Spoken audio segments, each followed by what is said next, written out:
Ilha da Queimada Grande, a 35 quilômetros da costa de Itanhaém, litoral sul de São Paulo. Um imenso rochedo de granito, parcialmente coberto de Mata Atlântica, totalmente isolado no meio do oceano. Sem fonte de água potável. Sem praias para desembarque. O que esse lugar tão pouco hospitaleiro tem de especial? Nessa ilha, por uma série de circunstâncias há milhares de anos, surgiram novas espécies de plantas e animais. Espécies únicas que em todo o planeta só são encontradas aqui e recebem o nome de endêmicas. Por isso, a Ilha da Queimada Grande é considerada um santuário ecológico, objeto de muito estudo.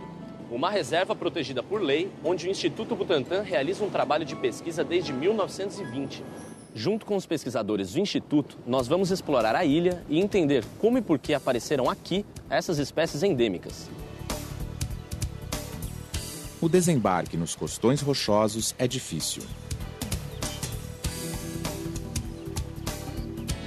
Em terra firme, hora de se proteger e prevenir acidentes. Todo cuidado é pouco. Aqui, numa área de 43 hectares, o equivalente a 40 campos de futebol, vivem cerca de 30 espécies de aves, algumas espécies de anfíbios e lagartos, 70 espécies de aranhas e 2.300 espécies de cobras venenosas. A Queimada Grande é considerada o maior serpentário natural do país. Estima-se que mais de 15 mil cobras vivam nesta pequena ilha, a maior concentração de serpentes por metro quadrado do mundo. Seguimos a trilha mata adentro e logo começamos a notar a sua presença. Subindo nos troncos, enrodilhada nos galhos, camuflada entre as folhagens, pendurada apenas pela cauda, lá está a jararaca ilhoa. A cobra tem a pele amarela, puxando para o dourado com manchas marrons, e não passa de 1 metro de comprimento. Entre as espécies endêmicas da ilha, a jararaca ilhoa ocupa o topo da cadeia alimentar, ou seja, ela se alimenta de vários animais e praticamente não possui um predador que a ameace. Está totalmente adaptada e domina o habitat. O que será que ela tem de tão diferente das outras jararacas a ponto de ser considerada uma nova espécie?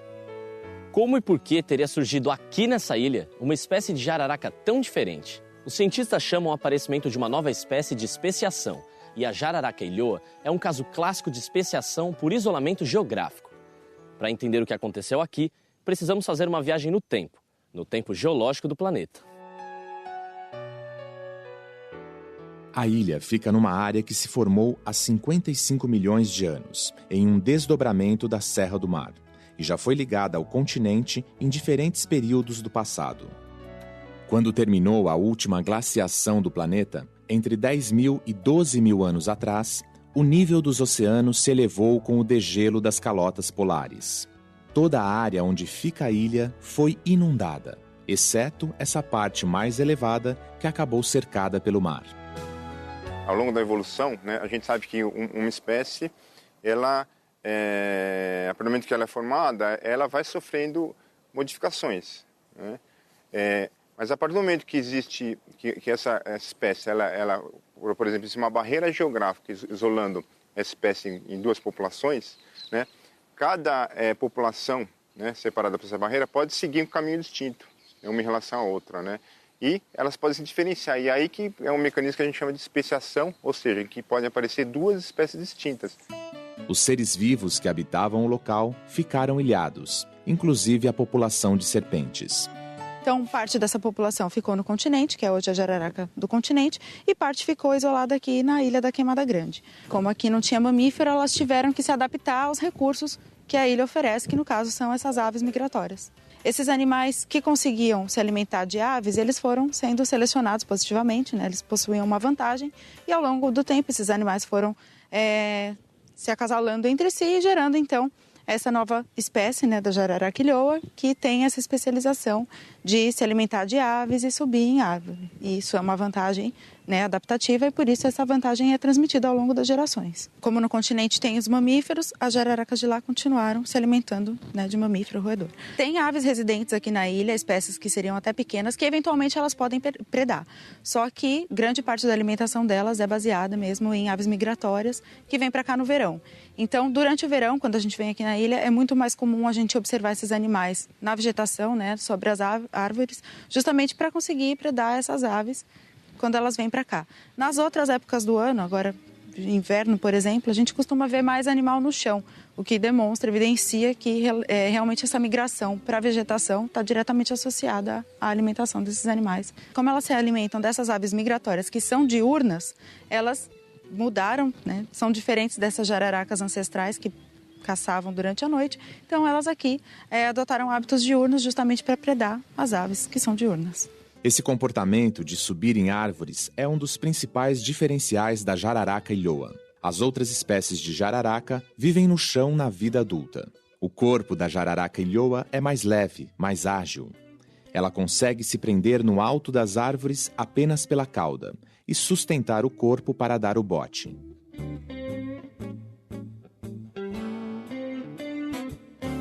As jararacas do continente, elas se alimentam de roedores. Então, as toxinas do veneno delas são específicas para matar mais rapidamente mamíferos. Enquanto as daqui, elas se alimentam de aves, então o veneno dela também sofreu uma especialização para matar mais rapidamente as aves. Quando a ave chega perto, ela já dá o bote e pica esse animal. Então, é interessante que o veneno tenha uma ação rápida para que evite que essa presa fuja. E ainda por cima, a jararaca ilhoa, ela tem um comportamento diferente da jararaca do continente. Quando ela pica e segura. Né? Pica e segura para o bicho não fugir. Além disso, o veneno age bem rapidamente para que ela possa se alimentar. E ela usa o rabo como isca nas árvores? Elas podem usar, né? Elas têm a cauda mais escura, então isso a gente chama de engodo. Então elas ficam enrodilhadas e ficam só com a pontinha da cauda, fazendo um movimento parecido com lagarta para atrair os pássaros. E aí quando eles chegam, elas dão o bote. Ao longo das gerações, as características que apresentam vantagem adaptativa são transmitidas para as novas gerações.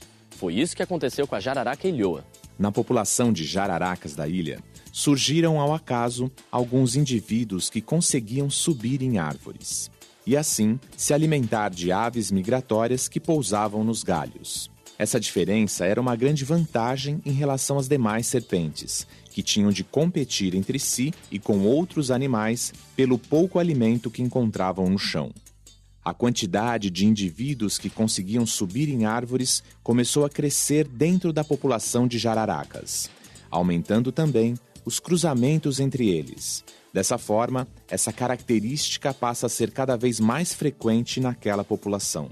Ao longo do tempo, os indivíduos dessa população vão se modificando, se tornando tão diferentes da população original que passam a constituir uma nova espécie. E como se sabe que os indivíduos são de espécies diferentes? Muitas vezes, na aparência, eles continuam bem parecidos.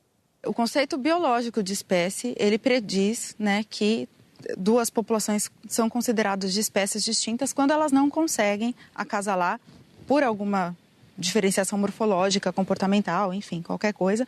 Ou então elas conseguem acasalar, mas não geram descendentes férteis. Existem duas formas de especiação.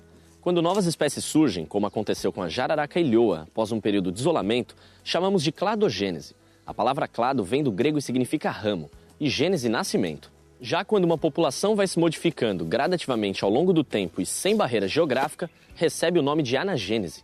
Ana quer dizer para cima, numa alusão a essa evolução progressiva. A maioria das espécies surgiu por cladogênese, forma mais comum de especiação. Os cientistas criaram uma forma de representar graficamente o parentesco entre os seres vivos. São as árvores filogenéticas, também conhecidas como cladograma. A raiz corresponde ao ancestral comum, e do seu tronco saem as novas espécies representadas pelos ramos, os clados. Os nós, pontos onde surge uma bifurcação, representam o evento de especiação, ou seja, marcam o surgimento de uma nova espécie. Uma árvore filogenética pode ser usada para mostrar a origem de espécies e também para representar a evolução de grupos maiores. Então, quando numa árvore filogenética você avalia, você tem dois ramos próximos entre si, significa que aqui no nó desses ramos, né, deve ter tido algum evento em que essas duas espécies se diferenciaram. O processo que provavelmente originou a jararaca ilhoa, se a gente observar esse ramo, a gente vê então que, né, elas ocorreram, a separação ocorreu nesse nó, então algum evento ocorreu aqui. No caso da jararaca ilhoa, esse evento foi o isolamento da ilha em consequência da elevação do nível do mar. A proximidade entre os ramos do cladograma indica o grau de parentesco evolutivo entre as espécies. E você pode verificar, de acordo com a proximidade desses ramos, quais espécies são mais próximas entre si, que têm um parentesco maior. Encerramos a expedição nesse ponto alto da Ilha da Queimada Grande. Partimos sobre o impacto de ter presenciado de perto o resultado de um evento de especiação. A pesquisa sobre a jararaca-ilhoa, única no mundo e um tesouro da biodiversidade brasileira, ainda tem muito a contribuir para o estudo da evolução das espécies.